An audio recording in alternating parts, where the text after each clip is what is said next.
Xeno squirrel, Xeno hamsters. Squirrelomorphs. Won-Jin, if you had to choose one of the 5 species from alien Earth that you have to live with, which one would you choose? You have to live with it. And I can be buddies with it? I didn't say that. All I said Okay. was you have to live with it. Then none. No, but buddies don't count. Hey, ladies and gentlemen, this is Joe J Movies Are Awesome. I'm Joe. I'm Won-Jin. This is going to be our review of Alien Covenant. Next week, we're going to do Alien Romulus, but this is Ridley Scott's second movie of his soft reboot of the Alien franchise. We big shout out to our 67 subscribers: Kayla Marie, Jasmine, Music, Russian ID, And our Triple Trouble. Scott Walker, Void of Parrot, ZZ, Ui Chan Hong, I Cook for My Wife. Here we go. We can rename the title too, Won-Jin. We can call this Ridley Scott wanted to make an AI Frankenstein movie. Instead, he had to do it about like Alien.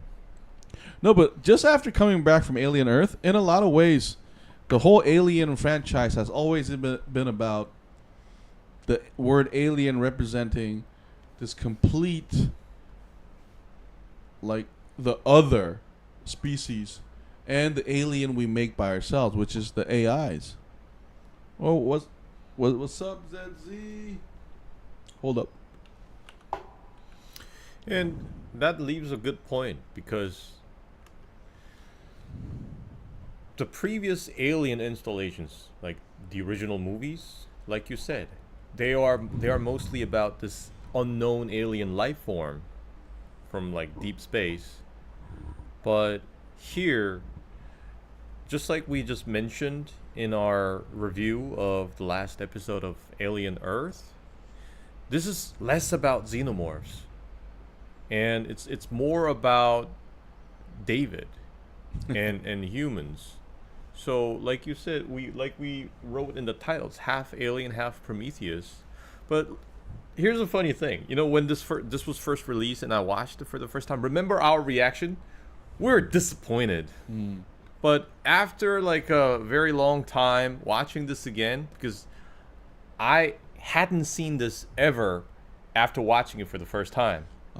So it's been a while since I watched it.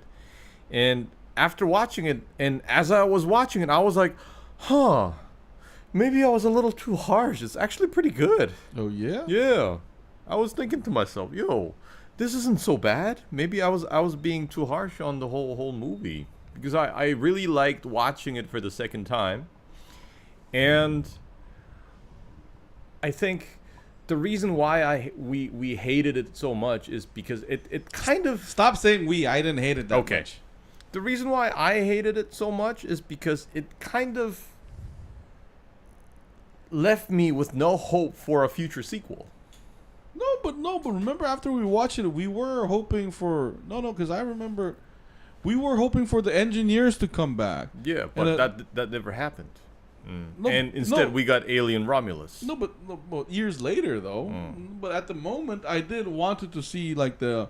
Remember how we talked about the engineers coming back to that planet that David messed up and figured out what David is? And we have, like, a 3-way fight between the humans and the aliens and the engineers. So that would have been awesome. Yeah, but even... considering all that, it still was a very good movie. And I liked how it changed from this fear of the unknown into like this fear of the known, because like all these behaviors that and all these scheming what can I say, atrocities done by David, that's what humans do, and we're so familiar with it. No, but remember when we watched it, you know how we pointed out that David is actually a false god because he didn't actually create anything new. He stole the technology from the engineers and applied it to make something he wanted, which is not God in the truest sense, because God doesn't need help. And so back to your point, it is about that sort of hypocrisy of David though, because And this, what's it called? Like the God complex? well, because he hates human beings so much that he's acting human now. And remember, there's a line where he misquotes Byron. I mean, What was it? It was Shelley? yeah, yeah. So there's a lot of like great elements like that. See, Walter shouldn't have done that. He shouldn't have corrected him. Because I could see in David's eyes, like, I gotta kill this guy. Yeah. Because I could see that hurt his ego. So much. Is about narcissism. The more I watch it, the weaker it looks. No, but David is modeled after Weyland, I'm assuming, and Weyland is an enormous narcissist. Yeah. So. Oh, but there were. Again, I want to say this though. Visually, it was amazing. Won-Jin, I have a confession. I watched this movie 11 times in the theater, just for the visuals. And this is the movie where I felt like a director's cut would have helped, because I would have preferred like a 3-hour movie. Yeah, I think this is the opposite of Prometheus, because I heard that there already is like a deleted scene. But unlike Prometheus, it doesn't really do much in adding to the movie. No, and covenant is a religious term, like a pact between humans like and God gods. and man. Yeah, so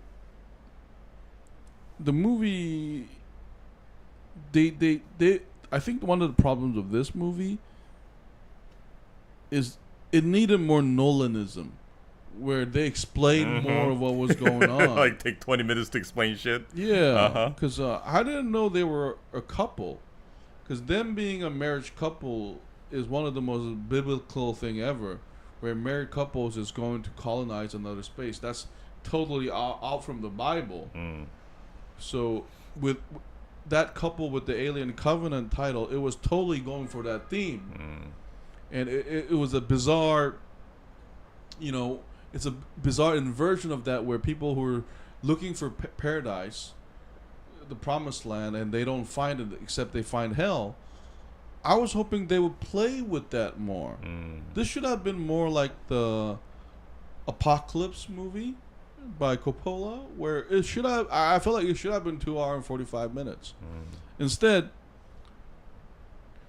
like some of the action, like, and here's the this is why this is a mixed bag. Some of the action scenes were fucking amazing. What was your favorite one? When the white aliens are born and they're babies and they fight the soldiers on the plane, on the grass field, that was fucking amazing. Whereas some dumb shit is when we see the alien for the first time in full sun view, and I'm like, that's CG, and then it jumps on the spaceship. It's supposed to be scary, but one of the problems with this movie is it has so many like new ideas, but also like 80s ideas imposed on 21st century technology that didn't work.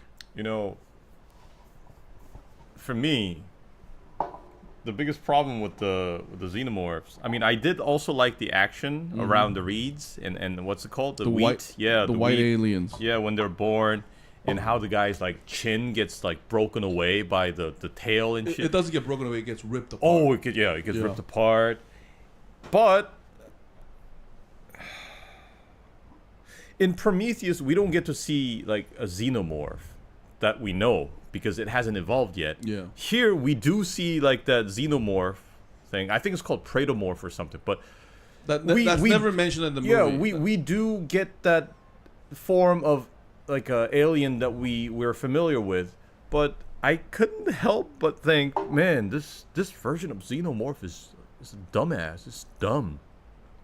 That's what bothered me, because its movements and its course of action is so predictable. Because remember, even in Alien 1, like the one Ripley had to fight, that shit was smart. You know how it like uses its own body form to basically stay hidden, camouflage. Yeah, use it as a camouflage. And it knows not to go through, like the main, like human corridors. It doesn't move like that. But here, they're so simple. Basically, Danny McBride sees it through like the security camera, and it just like opens doors and shit. Oh, by the way, Danny McBride was the best part of the fucking movie. Yeah. He was an amazing actor on this Because one. we don't usually see Danny McBride in such a serious role, but, but man, he can do it. Before you start hating on the movie, which we can all do, Mm. another thing that I did love was the planet layout. Like a fallen civilization Mm-hmm. where the crew walks past these like tens of thousands of corpses. Mm-hmm. And I feel like there should have been at least like a 20-minute scene of what happened to Elizabeth Shaw and David. That was the more interesting story. Because remember in Prometheus, it ends with them going to paradise. Mm-hmm. Instead, we go to this planet. I feel like, first of all, the inhabitants of this planet aren't engineers. They're kind of like human beings, where they're one of a lot of Earths that engineers birth. So, but I feel like, you know how saying little is like really the classic space opera thing? Here, I felt like they should have explained more of what was going on in the civilization. Because it was super fascinating. Remember that scene with the David doing the flashback, and we see the people here greeting him like a god, like a, and then there are like pyramids with priest-looking thing. Like, explain more of that. Oh, sorry, Zezzy. Let me read your comments. Jin, it's good cheese wrapped in a dog's bladder. That is what we say in my country to something that could have been good but was spoiled for no reason. It was too short. It was kind of dumb. It was a little bit slop here and there. Also, this xenomorph Can see. despite the fact that it lacks eyes. The crew walks past hundreds of courses without any protection. Yeah, you know, Without knowing the power of the pathogen. That's a good point, because not only was the xenomorph dumb, but the crew were also dumb as hell. It's like, don't they have protocol? Because the crew of the Prometheus were smart enough to wear that suit. Mm-hmm.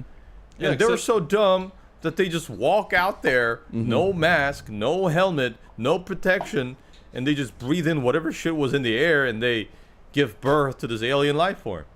How dumb are you? Come on, man. I intentionally said let's hate on it later and say some praise because I'm not saying you're wrong, but let's take the difficult route. Try to praise the movie. Yeah. One thing I also have to praise is, you know that Ridley Scott's involved in the production when you see how majestic every shot is, especially in that alien planet.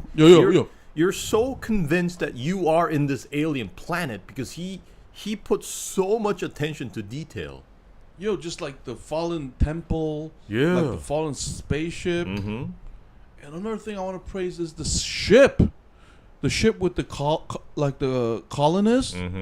With the they had a kite or something. Yeah, the solar sail thing. Yeah. So Ridley Scott knows how to give you like this visual presentation properly. He knows how it's done. Yeah, that's why I watched. That's what I praise so much about Alien 1 after watching it again. I mean, I cannot believe that movie was filmed in like the late 70s because of like all that detail. Because it's even better than what I see from 2 and 3. In my opinion. So here again we see like the master at work, and like you said, just to watch the visuals alone is already like worth it to watch this movie again. And I love the fact that David is cuckoo and there's a Walter. I feel like David McBride is the number one hero in this movie for me, and the second I think no one will deny what I'm saying is wrong is Michael fucking Fassbender. Fucking acting two people that, his acting was so amazing where I could always tell who was Walter and David until like the last 30 minutes. Yeah. The acting was that amazing. The subtle nuances of his like facial expression and everything, it kind of it conveys so much information. And I think it's so realistic to a point where it kind of gets creepy. No, it's not. No, David is creepy as fuck. What are you talking about? Like, he had a sexual thing for what's her name, the main character, Daniels. Yeah, Danny. No, he clearly has, because because one of the great things about this movie is like sometimes the suggested horror was better than the horror we saw on the screen. For example, you and I, I shitted on the xenomorph coming on full sunlight and jumping fucking down the temple like road and getting on a spaceship. But the more horrifying element was David when he puts Daniels on the fucking, and then he makes these very suggestive comments. Is this how it's done? And I want to kiss you. I was like, man, demolish this motherfucker. Like, Walter! Like, stop this motherfucker. Yeah, like, it's one of the things that's super uncomfortable. His obsession towards Elizabeth. Like, he's like a dickless eunuch who gets jealous of the emperor and deny him, like, sex and shit. Like, that's how crazy that went. Yeah. So, another thing I have to praise about this movie is the villain, David. It's so well done. And my favorite part after watching this movie again is the part when, what's his name? The captain shoots the firstborn, the white alien. And then when David loses shit, I also love how like David screams because you can tell that he didn't want that. And he was more sympathetic towards that alien life form than the one who just got beheaded, basically.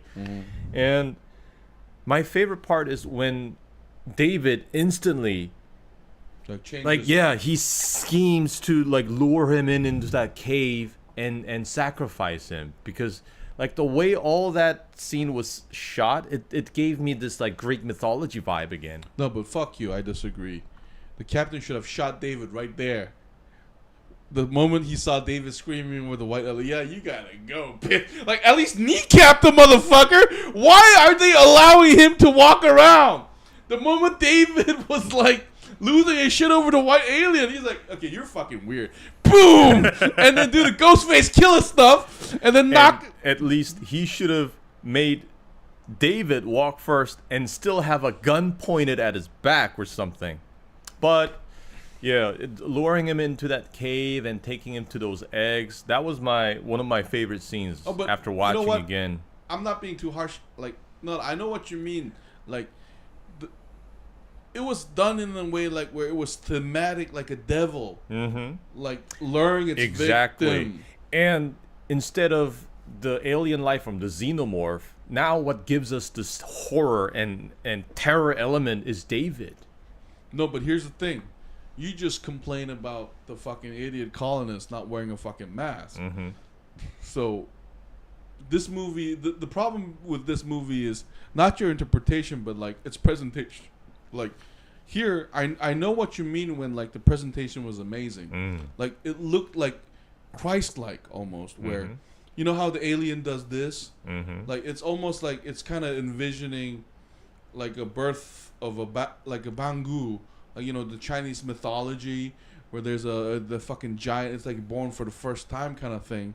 Whereas if logic steps in, like right now, like the way you said the pilot should have wear a mask, I'm like, Captain, shoot this, like, this guy can still function without his arms and legs. That's immediately apparent. And listen, the moment they saw David, the question I had was, like, Daniel should have, like done this to the captain and say, okay, he's cuckoo. Me too. Cut off his arms and legs, keep his like neurological function, but not let him do anything. Totally untrustworthy. Oh, Zizzy, the planet was nicely done. The new alien was nicely done. It was nice overall, but it could have been done better.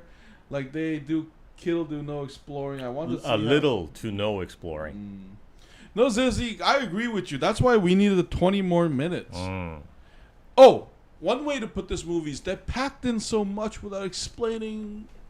They explained it not properly. You know, but then again, you know why I think, Won-Jin, you have more sympathy for this movie? Because we just watched Alien Earth.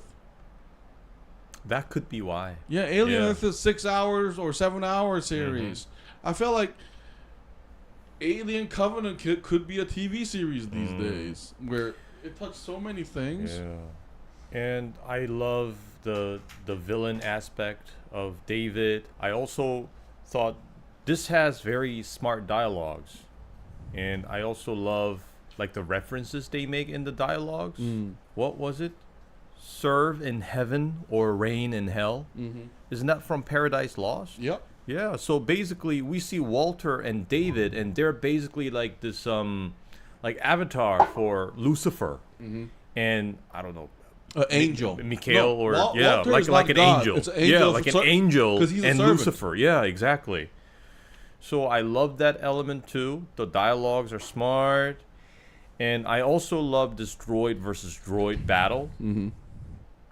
Because prior to this, I don't think we've seen one. No, but what properly. did you think about them playing the flutes together? That was creepy. That was creepy as hell. That was like two homosexuals sucking on a cock together, right? When I watch it again, and I had forgotten a lot about the film. So when I watched it for the second time recently, to me, some scenes came to me as if I were watching them for the first time because I had forgotten so much about the film. Oh, really? And when they were doing the flute thing, I was thinking something bad was gonna happen. I just couldn't shake off the feeling, but yeah, it was weird. I'm gonna say that was gay as fuck. There was some like weird energy right there. No, but that's not a thing against gays. The reason why I want to praise that scene, in a way, is because, you know, David and Walter, just like Alien Earth, it's easy for us to put the homosexual and gay tag on a human being that we understand. But I think when it comes to synthetics like that, I think it just adds the uncomfortable element even more. And I think that was intentional from the movie. You know what I mean? Because and I'm coming from after I watched the movie because David makes very sexual references towards Daniels. Yeah. So there's this question of, my question was, do androids fuck? You know, like, do they understand that element? Zezzy, why you trying to be so nice about it? The flute scene? No, but because Won-Jin, can I be honest? Hey, I have a question. Did you rewatch Prometheus more or this movie more? Prometheus. Like I said, I'm watching this for the second time. No, but Won-Jin, I feel like the Prometheus did have more epic element to it. Here, it was more... It was more David instead of Alien. I think that's the difference.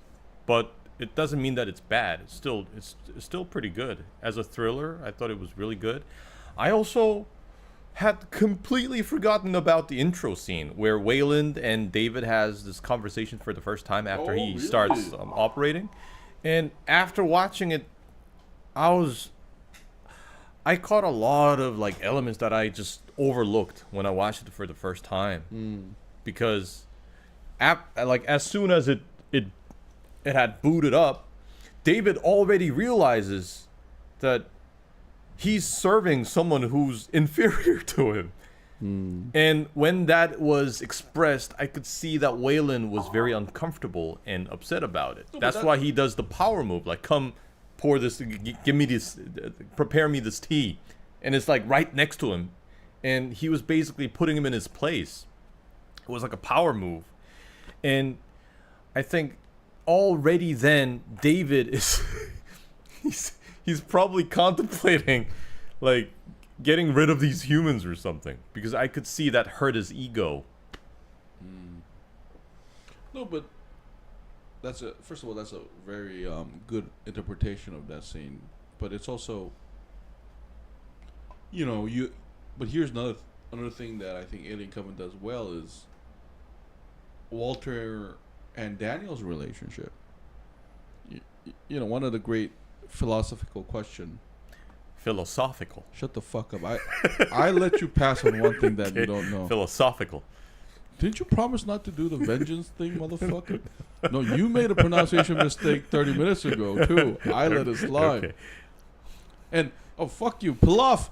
I knew it was not was Pilaf. I was looking for the word plov. Okay. Fucking cocksucker. Fuck you. Shut the fuck up. But anyway. No, but because, I'm sorry. fuck you. But, because, when is the slave of the master and the master of the slave? We saw that from Prometheus too, where Weyland has to rely completely on David for the translation, and it, like, the movie never answers whether David translated it honestly. But here, the dynamics more interesting is because Weyland, who is basically a slave to the colonists, is friendly with Daniels. And Oh, you mean Walter? You just said Weyland. I'm sorry. Walter. Yeah, Walter, who's basically a slave to the colonists. Yeah, because if you want to name something, it goes back to the Star Wars thing where, CPO. So I feel like they did expand on the theme from the Prometheus, though. Wait, hold up. Prometheus had more story to tell. Here it was bang, bang, the end. I felt like I was watching a trailer. No, but it just brings up, Zedzi, I know what you're saying. You're probably right, but it still brings up so many fascinating things we can think about. So I really like that interaction in the intro. That said a lot about what David was feeling and thinking.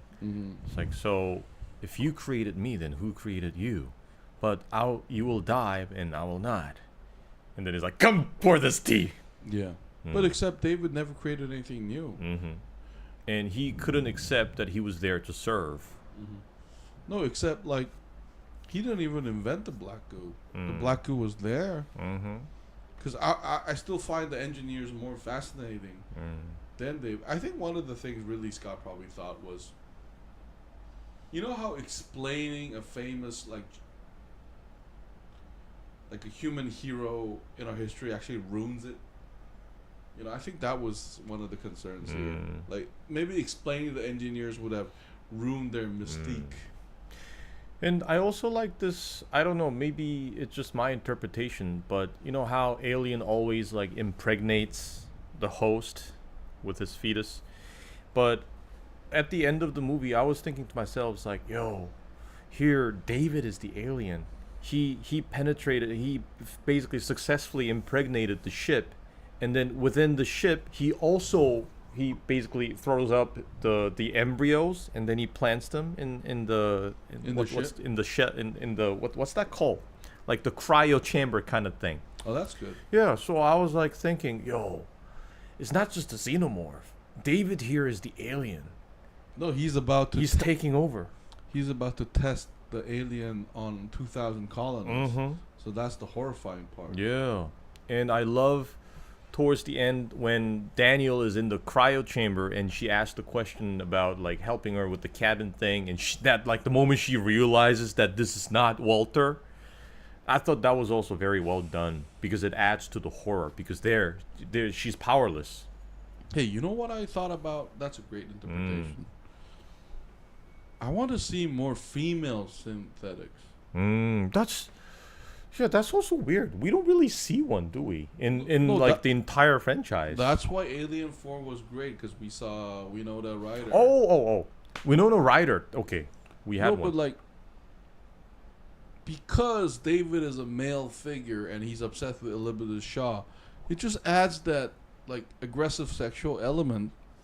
So after watching this movie, because I watched it twice last week and then around Sunday, and then here again, I did want to do, because remember, Won-Jin, you and I, when we hear AI voices today, they intentionally make it female. I don't understand the logic of making a male android.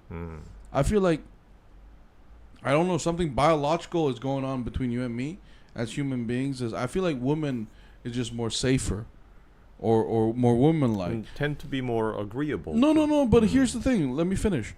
Because Alien 1 has, the AI is called Mother. Alien 4 is the only movie that has the AI called Father, by the way. So here, my question is, why don't they make the synthetics female? And I feel like there should have been another, Ridley Scott Alien post-Prometheus movie where the synthetic is actually a female figure. And that really bothered me for some reason after years watching it again. I did wonder how they would interact, because the David Grapey vibe towards Daniels was totally male to female violence. Mm-hmm. So my question is, if David was a female synthetic, that would be more interesting in some ways. Zezzy, safer, great choice. Women are safe. They don't go around doing crimes. No, Zezzy, I disagree, because if a synthetic is a woman and she has the same powers as a male, I think that will actually bring up more interesting questions to the movie, But I gotta say, I was being too harsh first on the movie, but after watching it the second time, I gotta say it's pretty good. So, And props to a lot of the actors and actresses, because just like Prometheus, back then I didn't recognize a lot of them, but after Prometheus and after Covenant, a lot of these actors, we see them in different TV shows and movies. We saw the scientist, the wife of, what's her name? Karine Orm, the one who dies in the lab, in the Medbay. She was Penguin's girlfriend in The Penguin, remember? And then but that scene was great. Yeah, that was also done great, especially that woman named Ferris, the one who panics. I think her performance was like one of the best in the whole movie. I could alien coming from the back. Yeah, and I could totally understand like her panic. That was like true panic. She was like shocked, and she portrayed it so well. And I realized that Daniel's actress, I think you mentioned it after watching The Agency, the one about the CIA with both Michael Fassbender and her. She was like the trainer. Yeah, she's the handler. Yeah, the handler. That's right.